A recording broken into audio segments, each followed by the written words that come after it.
আমরা এখন একটি ক্যাশ মেমো অথবা চালান তৈরি করব। আমাদের ক্যাশ মেমো বিজনেসের ক্ষেত্রে প্রয়োজন, খুবই গুরুত্বপূর্ণ ভূমিকা পালন করে ক্যাশ মেমোটা, খুবই অতীব জরুরি। আমরা কিভাবে তৈরি করব? আমরা ফার্স্ট টাইম একটা লোগো নিয়ে নিলাম, তারপরে ক্যাশ মেমো অথবা চালান, তারপরে আমরা কি নামের উপরে মেমোটা তৈরি করব, সেই আজিজ গ্রাফিক্স নামে, সেই আজিজ গ্রাফিক্সটা লিখে নিলাম। তারপরে আমাদের প্রোপাইটার এমডি আজিজুল হক, সেটা লিখে নিলাম। তারপরে আমরা all kinds of computer graphic design compose and supplier, সেটা লিখে নিলাম। তারপর মোবাইল নাম্বার, ইমেল নাম্বার, এটা লিখে নিলাম। তারপরে অ্যাড্রেস। আমরা এই লেখাগুলোকে সব সিলেক্ট করে তারপরে আমরা লেখাগুলোকে ছোট করে আমি আলাদা রেখে দিই। আমরা মাপটা দিয়ে নেই কিভাবে আমরা ক্যাশ মেমোটা তৈরি করব।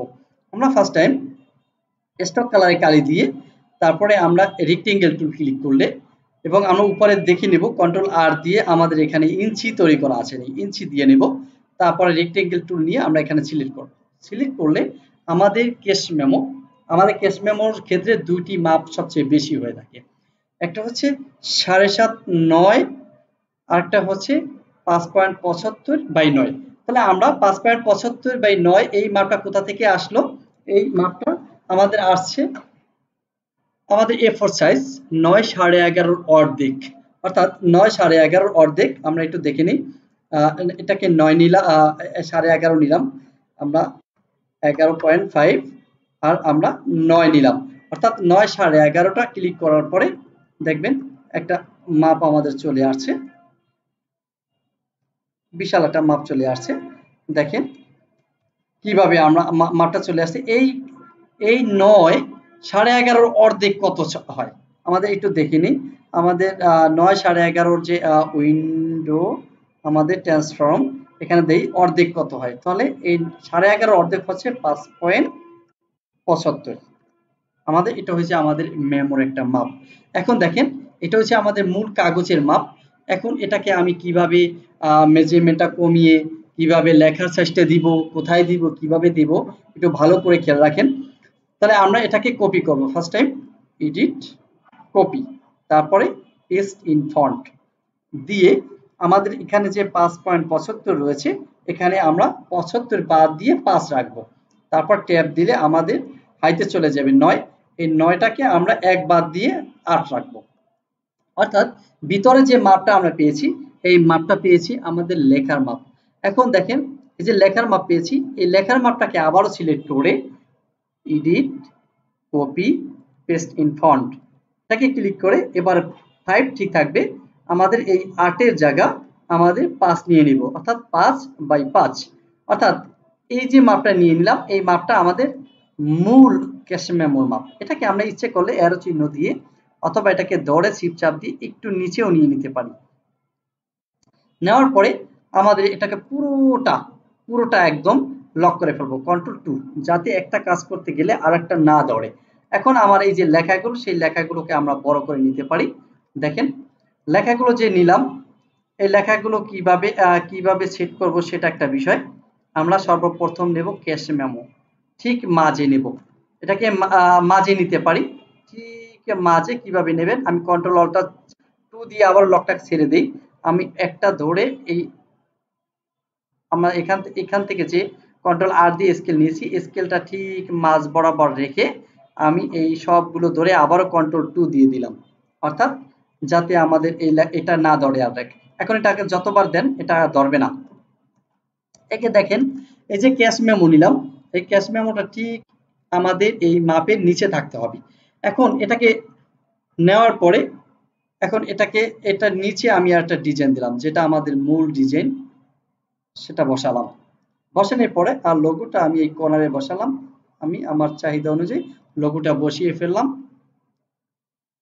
আচ্ছা, এটাকে একটু ছোট করে নিতে পারি আমাদের মতো।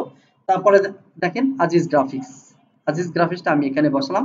যদি মনে করি একটু বড় করবেন, কন্ট্রোল চাপ দিয়ে বড় করে নিলাম। তারপরে আছে আমাদের অ্যাড্রেসটাও আপনি একটু বড় করে নিতে। এই লেখাগুলো 14, 15, 16 এরকম হতে হবে। আপনি এইভাবে নিয়ে নেবেন। যেমন আমাদের এখানে অনেক ছোট আছে, আমরা এটাকে করে নিই, আমাদের 12 করে নিই, 12। এখন এই যে 12 নিলাম, এখন দেখেন এই লেখাটাকে চাপ দিয়ে আমার এই ডিজাইনের ভিতরে নিয়ে নিতে হবে। তারপরে আছে মোবাইল নাম্বার। এই মোবাইল নাম্বারও ঠিক আমরা এটাকে 12 করে নিতে পারি। দেখেন এখান থেকে 12 করে নিলাম 12, অর্থাৎ এটাও ঠিক মাঝে বসালাম। মাঝে বসানোর পরে তারপরে অ্যাড্রেসটাও ঠিক আমি এখান থেকে মাঝে বসিয়ে নেব। এটাও 12 14 আমি এটাকে দিয়ে নিতে পারি। এখন মাঝে যে হলো এটা কিভাবে বুঝবো? আমি সবগুলো ধরবো, সবগুলো সিলেক্ট করে আমরা এলিং এ চলে যাব। এলিং এ আমাদের এই সেন্টারিং আছে, আমাদের এই সেন্টারিং হরিজন্টাল এলিং সেন্টার, অর্থাৎ এখানে ক্লিক করলে ঠিক মাঝ বরাবর চলে যাবে। তা মাঝ বরাবর হলে আমরা এই গ্রাফিক ডিজাইনটা একটু সরিয়ে নিতে পারি, যেহেতু লোগো আছে আমার এই জন্য। এখন দেখেন আমরা এই লেখাগুলো যদি আমি আরেকটু উপরে নেই, অথবা এই গ্রাফিক ডিজাইনটা যদি আরেকটু উপরে চাপ দিয়ে নেই, এটাকে আমি একটু উপরে নিয়ে নিতে পারি ইচ্ছা করলে। হ্যাঁ, নিয়ে নিলাম। মজার বিষয়টা হচ্ছে এখন আমি এই লেখাটাকে কন্ট্রোল অল্টার চাপ দিয়ে নিচে নিয়ে নিলাম। আমি এই টাইপ টুল দিয়ে এটাকে সিলেক্ট করে নিলাম। এখানে আসবে নং। কিসের নং? মেমো নং। যে আমরা মেমো 1 2 3 1 থেকে 1000 ছাপালে 1000 পর্যন্ত নাম্বার এখানে অটো আমরা ছাপানোর পরে দিয়ে দেব। তারপরে এখানে ডেট, অর্থাৎ কত তারিখ সে মেমোটা দিল সেই ডেটটা এখানে আসবে। আচ্ছা, তারপরে আমি এই নংটাকে কপি করে কন্ট্রোল অল্টার চাপ দিয়ে এখানে দেব নেম, অর্থাৎ NAME নেম, কাকে মেমোটা দিবে। তারপরে এন্টার দিয়ে অ্যাড্রেস দেব, অর্থাৎ ADDRESS অ্যাড্রেস। এখন দেখেন একটা লেখা আর একটা লেখার উপরে পড়ে গেছে, তাহলে কি করব? সিলেক্ট করে অল্টার চাপ দিয়ে আমি অ্যারো চিহ্ন নিচেটা ক্লিক করলে আমাদের লেখাটা নিচে নেমে যাবে। এখন দেখেন আমি যে এই নেম এবং অ্যাড্রেসটা লিখবো, এবং দেখা যায় অ্যাড্রেসের জায়গায় নেম হয়ে যেতে পারে। আমি এখান থেকে একটা রেক্টেঙ্গেল টুল নিয়ে আমি রেক্টেঙ্গেল টুলটা আমি এখান থেকে আমি একদম মাথা পর্যন্ত আমি টান দিয়ে নিতে পারি। এটাকেই আবার আমি কপি কন্ট্রোল অল্টার চাপ দিয়ে কপি দিয়ে আমি এখানে দিয়ে দিই, অর্থাৎ নেমের জায়গায় নেম, অ্যাড্রেসের জায়গায় অ্যাড্রেসটা পড়ে যাবে।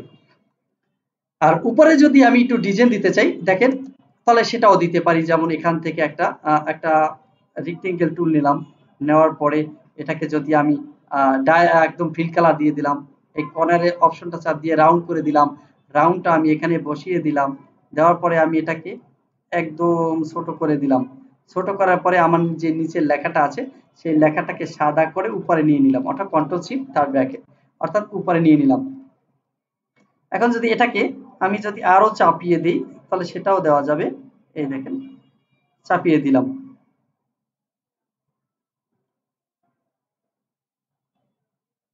হ্যাঁ,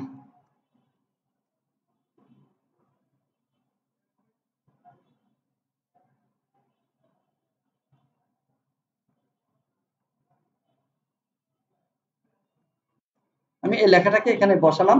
তারপর এইটাকে আমি আবার কপি করে আমি নিচেও বসাতে পারি, অর্থাৎ এটাকে চাপ দিয়ে লম্বাও করে নিতে পারি যতটুকু দরকার।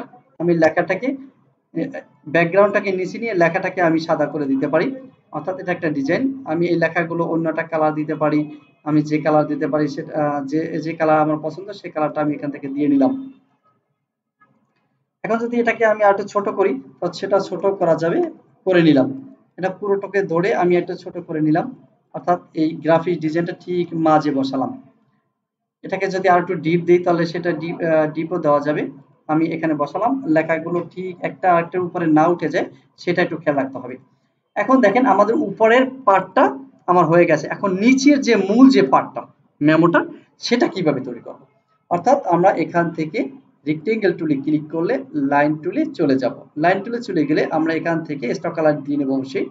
আমরা এই লাইন টুল থেকে শিফট চাপ দিয়ে একদম ঠিক এই মাথা বরাবর লেখাগুলো নিয়ে নেব, রেকটা নিয়ে নেব। রেকটা নেওয়ার পরে এই রেকটাকে আবার কপি করে কন্ট্রোল অল্টার চাপ দিয়ে কপি করে আমি এটাকে সোজা শিফট চাপ দিয়ে সোজা করে নিতে পারি। অর্থাৎ আমি এখানে এখানে আমি রেকটা দিয়ে নিয়ে নেব। দেখেন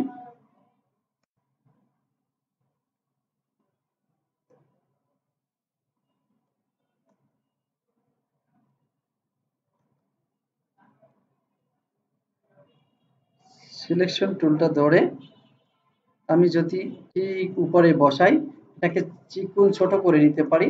নিচে দেখেন নিচে আমার মাপটা ঠিক আছে কিনা, যদি ঠিক থাকে তাহলে ঠিক হলো, নতুবা আমি ছোট বড় করে নিতে পারবো। এটাকে আবার সিলেক্ট করে ঠিক এই মাঝে একটা ক্লিক করব। এখান থেকে আরেকটা কপি হবে, দেখেন এখান থেকে আরেকটা কপি হবে ছোট, হ্যাঁ, তারপরে কন্ট্রোল ডি দিলে আরেকটা হয়ে যায়। এখন দেখেন এই লেখাগুলোর ভিতরে কি বসাবো।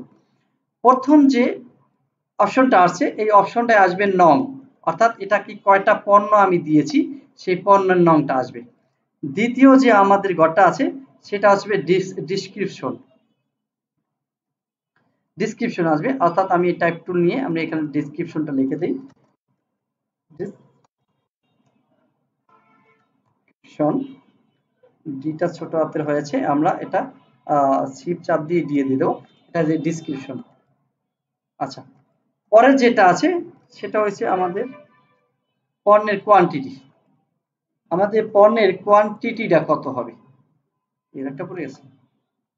আচ্ছা, পণ্যের কোয়ান্টিটিটা কত হবে, কিউটি দিয়ে আমরা এটাকে কমপ্লিট করতে পারি, কতটা পণ্য হয়েছে।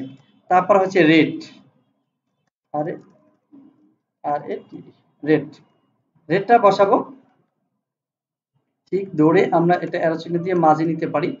তারপরে আমরা এটাকে ধরে টাকা, টাকা, অর্থাৎ আমার উপরের অপশনটা লেখা শেষ। এখন নিচে, নিচে আমি একটা র্যাক দেবো, এই র্যাকটাই আমি টান দিয়ে দেখেন এটাকে সিলেক্ট করে এই র্যাকটা আমি নিচে নিয়ে নিতে পারি, নিচে নিয়ে নিলাম, এটাকে আরো নিচে নিতে পারি, এর একটা ধরে এই র্যাকগুলো ধরে আমি, হ্যাঁ দেখেন ছোট করে নিলাম।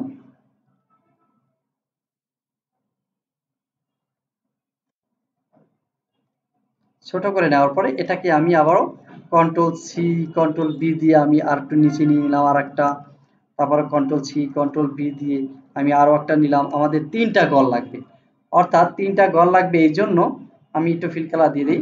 প্রথম আসবে অ্যামাউন্ট বা টোটাল, টোটাল, টোটাল লেখাটা আসার পরে আমি এখানে এন্টার দিয়ে দিতে পারি। এন্টার দিলে দেখবেন টোটালটা এন্টার দেব, advance, advance, enter, value, value দিলাম।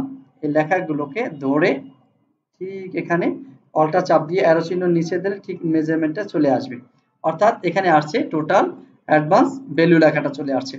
নিচে যে আমাদের জায়গাটা আছে সেই জায়গাটা হচ্ছে আমরা এখানে দেব ইনওয়ার্ড, অর্থাৎ কথায়, ইনওয়ার্ড, আমরা এখানে সোজা একটা র্যাক দিয়ে দিলাম, অর্থাৎ টাকায় আসবে। এখানে ক্রেতার স্বাক্ষর আর এখানে আমাদের বিক্রেতা স্বাক্ষর, অর্থাৎ for Aziz graphics, Aziz graphics লেখাটা আসলো। এখন যদি আজিজ গ্রাফিক্স যে লেখাটা আসলো এটার উপরে যদি একটা র্যাক দিতে চান, আপনি এখান থেকে লাইন টুল নিয়ে স্টক কালার দিয়ে আপনি এখান থেকে একটা, অর্থাৎ সিগনেচারের জন্য এটা হয়ে গেল। আমাদের মূল যে মেমোটা সেটা কিন্তু হয়ে গেল। এখন যদি মনে করি আমার এই মাপটা আমি ফেলে দিব, অর্থাৎ এই মাপটা আমার দরকার নাই, কন্ট্রোল অল্টার চাপ দিয়ে আমি এটাকে ফেলে দিতে পারি, ডিলিট। তারপর যদি মনে করি এই মাপটাও আমার দরকার নেই, অর্থাৎ সেটাও ফেলে দিতে পারি, অর্থাৎ আমাদের মূল একটা মেমো তৈরি হয়ে গেল, মূল একটা মাপ তৈরি হয়ে গেল। আমরা এখানে দেখেন আমাদের এই কালারটা চলে গেছিল, আমরা এটা দিয়ে নিলাম। অবশ্যই আপনারা এই ঠিক মাপ দিয়ে যদি করেন অবশ্যই কাজটা খুব সুন্দর হবে। কাজটা যদি সুন্দর হয় সাবস্ক্রাইব দিবেন এবং লাইক দিবেন। Thank you.